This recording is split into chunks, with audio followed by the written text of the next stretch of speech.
So hello everyone, welcome to my YouTube channel.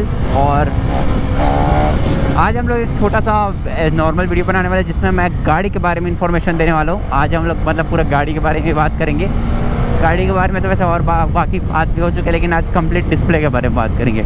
Display में क्या क्या इन्फॉर्मेशन मिलता है और वो क्या क्या जो इन्फॉर्मेशन जो मिलता है और जो मोड्स मिलते हैं उसके क्या यूज़ हैं, वो सब।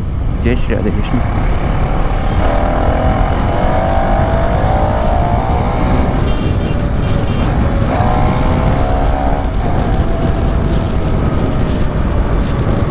ठीक है, अभी देखेंगे जो डिस्प्ले में मिलता है मोड्स, उसके क्या क्या यूज़ है। जैसे कि आपको स्टार्टिंग से मैं नॉर्मल पहले बता दूं, लैप टाइम मिल जाता है सबसे ऊपर। फिर आपको मोटरसाइकिल मिल जाता है जिसमें ride modes, ABS, motorcycle traction control, launch control, 4 option मिल जाते हैं। फिर इन्फॉर्मेशन जिसमें गाड़ी की इन्फॉर्मेशन, ये इन्फॉर्मेशन तो दूर की बात है। फिर एक ट्रिप डिटेल मिल जाता है, स्पीड कंट्रोल मिल जाता है, म्यूज़िक, और फिर आपका बाकी इन्फॉर्मेशन जो कि गाड़ी रुकने पे ही ऑन होगा और ब्लूटूथ कनेक्टिविटी ऑन होने पे ऑन होगा। चलो थोड़ा सा खाली जगह पे आगे चलते हैं, फिर आपको मैं इन्फॉर्मेशन बताता हूँ बहुत सारे।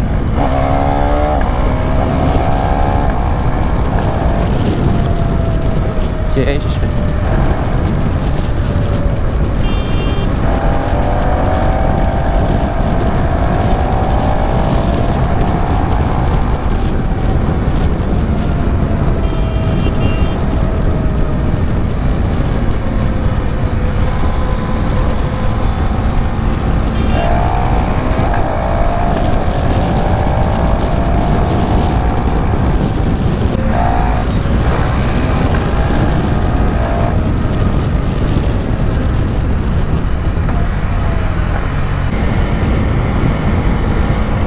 तो ठीक है, बात करते हैं हम सबसे पहले राइड मोड्स किसके। तो सबसे पहले आपको मिल जाते हैं इस पर 3 राइडिंग मोड्स, रेन, स्ट्रीट और स्पोर्ट। सबसे पहले हम रेन मोड पे गाड़ी लगा देते हैं, थ्रॉटल क्लोज करने बोला और रेन मोड पे लग गया। गाड़ी का पावर पूरा ख़त्म, नॉर्मल NS 200 की तरह ये परफॉर्म करने लग जाता है। पावर गाड़ी का पूरा ख़त्म हो जाता है, मतलब लगभग आधा हो जाता है गाड़ी का पावर। उस तरीके से रिएक्ट नहीं करता है ये थ्रॉटल, कोई रिएक्ट नहीं है इसका। ये नॉर्मल आपका पावर अगर कम चाहिए, किसी न्यू बंदे को देना है, उसके लिए आप ये वाला पावर ये वाला मोड यूज़ कर सकते हो। और बाकी मैं अभी आपको आगे बताऊंगा इसके दूसरे मोड्स, जैसे कि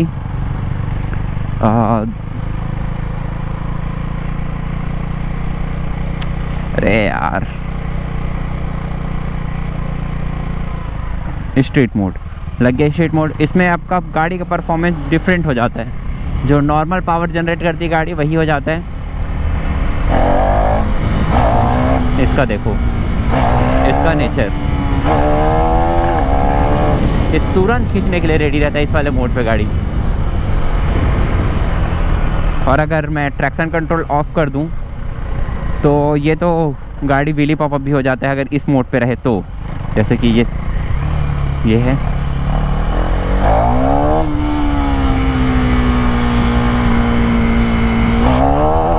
ये व्हीली पॉपअप हो जा रहा है।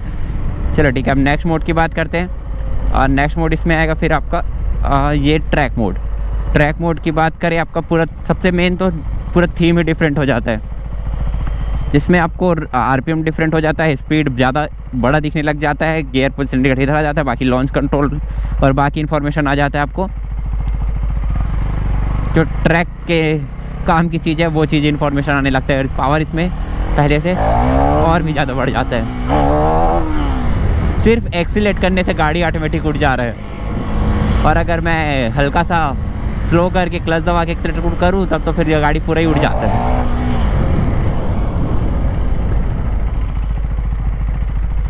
ये हुआ 3 राइडिंग मोड्स के बारे में। और अभी हम लोग इसमें और भी इन्फॉर्मेशन बताएंगे। जैसे कि अभी अगर राइडिंग मोड्स की बात की जाए, नॉर्मल सिटी में चलाने के लिए आप स्ट्रीट मोड में चला सकते हैं, किसी नए को देना है तो फिर रेन मोड में चला सकते हैं। बाकी ट्रैक मोड में आपको अगर गाड़ी का परफॉर्मेंस चाहिए प्योर, तब आप उस पर जा सकते हो। उसके बाद और मोड्स की बात करें तो गाड़ी का फिर आएगा आपका ABS मोड, जिसमें रोड मोड में दोनों ABS काम करेंगे। जैसे कि यहाँ पे देख सकते हो, दोनों ABS काम करेंगे और आपको दोनों टायर स्लिप नहीं होने देगा। और ब्रेकिंग आपका काफ़ी बेटर रहेगा। जैसे मैं पीछे ब्रेक का अगर मैं ब्रेकिंग करूँ, ये पीछे का, अब आगे का देखते हैं।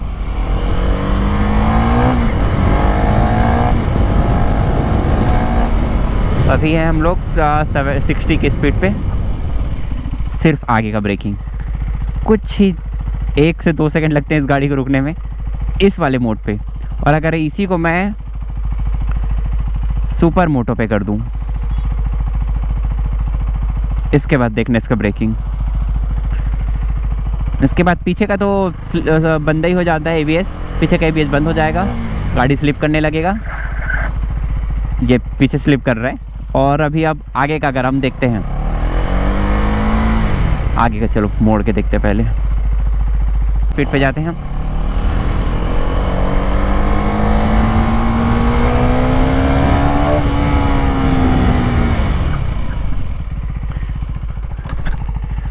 तुरंत रुक जाती है गाड़ी, सबसे मेन। मैं जानबूझ के ज़्यादा ब्रेक नहीं कर पाया, फिर से एक बार करते हैं। इस बार प्रॉपर ब्रेकिंग करेंगे।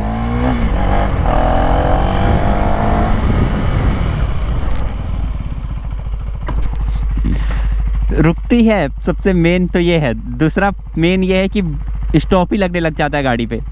सुपर मोटो पे इतना ज़्यादा हार्ड ब्रेकिंग करता है गाड़ी कि आपका पीछे उठने लग जाएगा। ये स्टॉपिंग के लिए ज़्यादा तक मेन है। ब्रेकिंग के लिए अगर आप हाईवे वगैरह पे चला रहे हैं, बहुत ज़्यादा इमरजेंसी ब्रेकिंग कर सकते हैं, तब आपको ये काम आएगा। लेकिन इसमें कंट्रोल भी करना चाहिए थोड़ा सा, वरना गाड़ी पलट ना जाए। डायरेक्ट स्टॉप ही लगता है इस पर। ठीक है, ये मोड भी हो गया। अब बात करते हैं हम लोग नेक्स्ट मोड की। इसकी थर्ड आएगा फिर ट्रैक्शन कंट्रोल। सिंपल सी बात है, ट्रैक्शन कंट्रोल ऑन रहेगा, गाड़ी आपका स्लिप नहीं करेगा, व्हीली पॉपअप नहीं होगा। आप अगर कॉर्नरिंग भी कर रहे हैं वहाँ पर भी गाड़ी स्लिप नहीं करेगा। स्लिप करेगा तो ऑटोमेटिक और ट्रैक्शन कंट्रोल ब्लिंक कर जाएगा और आपको कंट्रोल कर लेगा गाड़ी को। अपने ऑफ कर लेंगे, व्हीली पॉपअप हो जाएगा। आप कहीं पर भी हाई एक्सीलरेट करेंगे, गाड़ी स्लिप करने लग जाएगा। ये सब आपको नॉर्मल है ये। उसके बाद आएगा आपका लॉन्च कंट्रोल। ये लॉन्च कंट्रोल हो गया। लॉन्च कंट्रोल ऑन है अभी, है ना। अब नॉर्मल हम आएंगे यहाँ पर, तो लॉन्च कंट्रोल भी करना बहुत ज़्यादा खतरनाक चीज़ है, क्योंकि ऑटोमेटिक व्हीली पॉपअप होने लगता है इसमें भी। लॉन्च कंट्रोल में आपका 7000 आरपीएम से ज़्यादा ऊपर नहीं जाता है। मैं प्रॉपर लॉन्च नहीं करूँगा। ये गाड़ी लॉन्च करने के लिए आपका काम आएगा, लेकिन मैं बताऊं तो लॉन्च इसमें भी प्रॉपर नहीं कर पाते हूं, मतलब नहीं कर पाया जा सकता है, क्योंकि इसमें भी हल्का सा थोड़ा सा छेड़ना ही पड़ेगा। अगर आप सिर्फ बोलोगे कि मैं एक्सीलरेटर देकर गाड़ी का क्लच छोड़ दूंगा, गाड़ी और पूरा खड़ी हो जाएगी। ये चीज़ मेरे साथ 2-3 बार हो चुका है, क्योंकि मेरे फर्स्ट टाइम मैंने लॉन्च किया था गाड़ी को, मेरे को लगा था ऐसे ही करना होगा, क्लच दबा के एक्सीलरेट करो और क्लच छोड़ दो। तो फिर ऐसे करने से यही हो जाता है कि आपका पूरा गाड़ी खड़ी हो जाएगी। इस कारण हल्का सा क्लच का भी यूज़ करना पड़ेगा। उसमें क्लच प्रॉपर नहीं छोड़ सकते, उससे अच्छा मैं बिना लॉन्च कंट्रोल के भी लॉन्च कर लूँगा। ठीक है, तो ये बात रहा इसका। अब और भी इन्फॉर्मेशन है, जैसे कि उसका बता दूँ मैं। लॉन्च कंट्रोल तो हो गया। अब तो बाकी सारे मोड्स के बारे में तो मैंने बता दिया। अब इन्फॉर्मेशन बताते हैं गाड़ी का। इन्फॉर्मेशन जाएंगे कूलेंट टेम्परेचर, फ्यूल रेंज, ये 3 लीटर से कम रहता है फ्यूल तो फिर वो नहीं बताता है। बैटरी वोल्टेज, ओडोमीटर कितनी गाड़ी चली है, सर्विस रिकॉर्ड कितने में नेक्स्ट में आपका सर्विस होगा। ट्रिप डिटेल, कौन से ट्रिप पे आपको, अभी हम लोगों ने 8.2 किलोमीटर चला रखा है गाड़ी को। अभी जब से मैं घर से निकला हूँ 10 मिनट ही हुए हैं राइड करते हुए। 20 का माइलेज निकाल रही गाड़ी और 49 का एवरेज स्पीड पे रहे हम। ठीक है, ये ट्रिप सेकेंड ट्रिप का सेम इन्फॉर्मेशन बताएगा आपका। फिर एक स्पीड लिमिट आएगा। स्पीड लिमिट ट्रैक मोड पे काम नहीं करता है। स्पीड लिमिट भी लगा के देखा तो मैं आपको। पहले मोड चेंज करना पड़ेगा गाड़ी का। राइट मोड को स्ट्रीट में डाल देते हैं। ठीक है, स्ट्रीट। और ये हुआ आपका speed control. Speed control on करके आप, जैसे कि स्पीड कंट्रोल ऑन हो गया। अब एक आपको इसमें बेनिफिट मिलता है, अगर आप कहीं पे राइड पे जा रहे हो या किसी को गाड़ी आपने दिया है, तो आप 40 के स्पीड पे लिमिट लगा दो। गाड़ी आपका ये हुआ 40 की स्पीड से ऊपर जाएगी ही नहीं गाड़ी। ये हो गया 40 के ऊपर से, यहाँ पे 40 लिखा हो, 40 से ऊपर नहीं जाएगी गाड़ी। ये आप किसी को लगा के देख सकते हो, वो डीएक्टिवेट करना भी नहीं जानेगा, क्योंकि ये आप कैसे भी करके चलाओ गाड़ी, वो वही से भी गियर पे लगा लो, गाड़ी नहीं जाएगी आगे। इसे इस चीज़ का आपको बेनिफिट मिल जाता है, ठीक है। और उसको अगर बंद करना चाहे सिर्फ बैक बटन दबाएंगे, ऑटोमेटिक बंद हो जाएगा वो। इसके बाद नेक्स्ट की बात करें, नेक्स्ट आपको मिलता है म्यूज़िक का कंट्रोल्स। म्यूज़िक वो ब्लूटूथ कनेक्ट करने के बाद ही होगा, मेरे ख्याल से वो कुछ काम का है नहीं। और आपको मिलते हैं इसमें पूरा आपका इंफॉर्मेशन, जैसे सेटिंग्स। सेटिंग्स पे जाएंगे, फेवरेट बटन इस वाले पे आपको, अच्छा फेवरेट सॉरी, यहाँ पर जो 4 आपको बताते हैं उसको आपको कहाँ कहाँ पे क्या क्या चीज़ सेट करना है। क्विक सिलेक्शन का आपको ये जो ऊपर नीचे वाले स्विच आते हैं, इसमें एक ही स्विच पे आप क्या चीज़ को सेट करना चाहते हैं उसके लिए। कनेक्टिविटी ब्लूटूथ कनेक्ट के लिए क्विक शिफ्टर प्लस, और क्विक शिफ्टर और ऑटो लिफ्टर दोनों हैं, जिसको आप बंद और चालू दोनों कर सकते हैं। चाहे तो बंद कर सकते हैं, यहाँ से आप ऑफ़ कर देंगे वो काम नहीं करेगा। शिफ्ट लाइट जो ब्लैक जो लाइट मतलब ये जो डिस्प्ले ब्लैक है, आरपीएम के बाद वो रेड हो जाती है, उसको आप कितने हज़ार आरपीएम पे सेट करना चाहोगे वो चीज़ के लिए। क्लॉक एंड डेट ये नॉर्मल। यूनिट्स, आपको यूनिट्स को कैसे देखना है, किलोमीटर में, माइलोमीटर में, किस में, उसके लिए वो।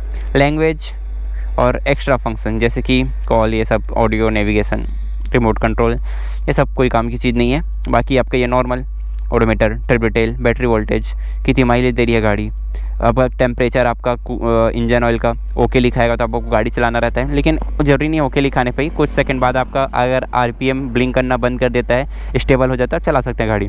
कौन से मोड पे है, स्पीड, सुपर मोटो मोड पे है, रियर चैनल एबीएस बंद है, स्पीड लिमिट का, ऑयल का, इस गाड़ी चालू करने पे बंद हो जाता है ये नॉर्मल। बाकी नॉर्मल इन्फॉर्मेशन है।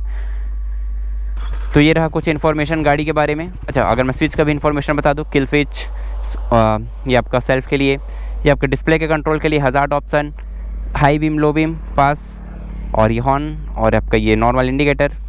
ये आपके कंट्रोल करने के लिए आपको सस्पेंशन को हार्ड रखना है, सॉफ्ट रखना है, उसके लिए आप इसको छेड़ सकते हैं, लेकिन छेड़ना मैं तो सजेस्ट नहीं करता, कोई काम का नहीं है वो। बहुत ज़्यादा स्टेप लेके क्या करोगे, नॉर्मल रखो बस, बात ख़त्म, ठीक है। यही रहते कुछ इन्फॉर्मेशंस इसके मोड्स के, जो शायद आप लोगों के कुछ काम आ जाए। बाकी तो चलाते चलाते आदत हो जाती है। ये सुपर मोटो वाला जो मेन था वो मेरे को भी नहीं पता था, ये चीज़ मैं यूज़ करके उसको पता चला उसके बाद। पहले क्या लगता, सुपर मोटो से सिर्फ आपको पीछे एबीएस स्विच हो जाता होगा, लेकिन नहीं, उससे आगे का ब्रेकिंग और भी इम्प्रूव हो जाता है। जैसे कि अभी भी सुपर मोटो एबीएस पे है, पहले पीछे वाले को जाने देते हैं।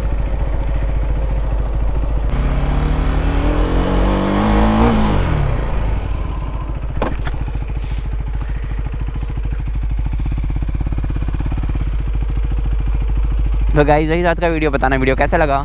चलते हैं नेक्स्ट वीडियो पे। Thanks for watching.